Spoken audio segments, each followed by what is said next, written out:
Aspire Academy is located in Gitagata, Rwanda, a community that has a high rate of abject poverty and difficulty accessing adequate education. This town is located 19 miles outside of Rwanda's capital city, Kigali. In this beautiful landscape is a community bustling with life, bright colors, and smiling faces. The children in this village have unique challenges in accessing education. Within Rwanda, public schools are free, however, every child is required to pay for uniforms and books. Many families in Gitagata are living on $1 a day and are unable to afford these fees. If a family is able to pay the fees for uniforms and books, students are able to attend a public school.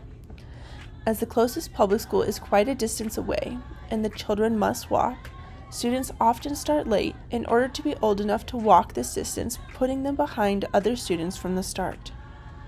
In addition, public schools often are unable to provide adequate education, as the student-to-teacher ratio is upwards of 60-1. This means that with one teacher, there are 60 students.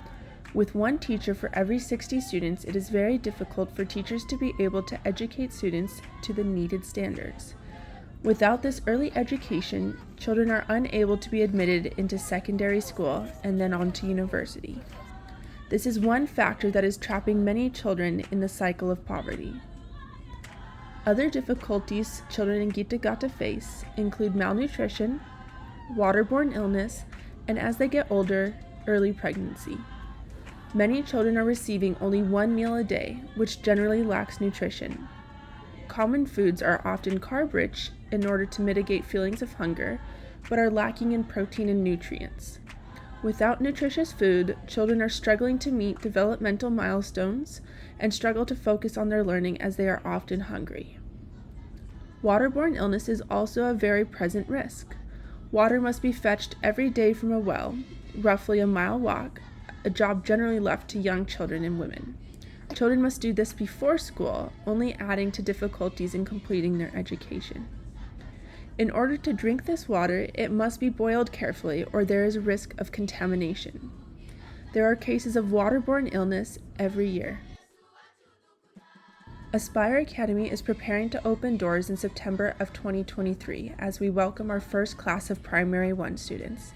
The students admitted into Aspire Academy are those that have the most barriers between them and an education.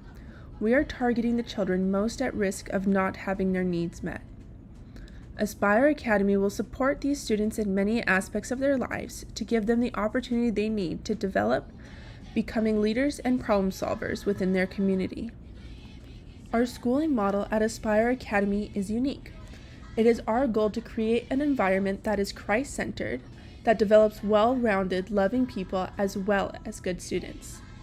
In order to ensure that students are able to meet educational milestones at the appropriate time, class sizes are limited to an estimated 24 students per teacher. This means that each student will have the ability to have personalized care and will not be at risk of being left behind in the system. Teachers and faculty will be connected to the students' parents and community. It has been shown that students are able to learn more and go further in their studies when they have families that are supportive and involved. Ivan and Jordan Mbaraga, Aspire Academy founders, have been working to develop close relationships with the village and have received the support of the village leader. The community is preparing to come together to help build the facility and are eager for their children to be admitted. Aspire Academy will also work to eliminate malnutrition within the Gitagata village. Half of the school property is dedicated to agriculture, poultry, and bees. With the help of a local partner and the food harvested from Aspire Academy fields, each student will receive 2 nutritious meals a day. Any extra food will be given to the community or sold to help pay for school expenses. Where we are standing right now will be the cafeteria, the multipurpose hall, where students will be coming from their classrooms. They come here in the multipurpose hall for lunches, but our goal is making sure that we produce majority of our food ourselves, that we don't have to purchase a lot of it. So if we have plantain, we have oranges, passion fruits, mangoes, plantain, pineapples. we have pretty much majority of the fruit varieties that we need. So kids come out for break time, they snack from the production from the gardens. And also the spaces that we have in between the plantations, we'll use it to grow vegetables and also grow like Irish potatoes, sweet potatoes. So we'll be able to produce quite an amount here. Aspire Academy is planning to have a water well as well. This will be available for the whole community to use, as well as any surrounding communities. It will eliminate risks for children and women within this village that are associated with needing to travel so far for water.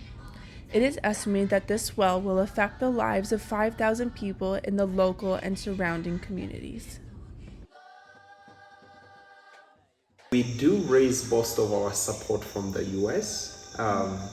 Locally, we do not have a lot of financial support, but we do have a lot of social capital. Like contributions that the community can provide is, for instance, labor.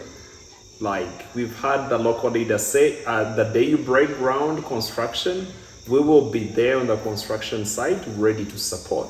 So I would say our biggest challenge has been, how do you raise support back home when you are on field? Like that has been challenge number one.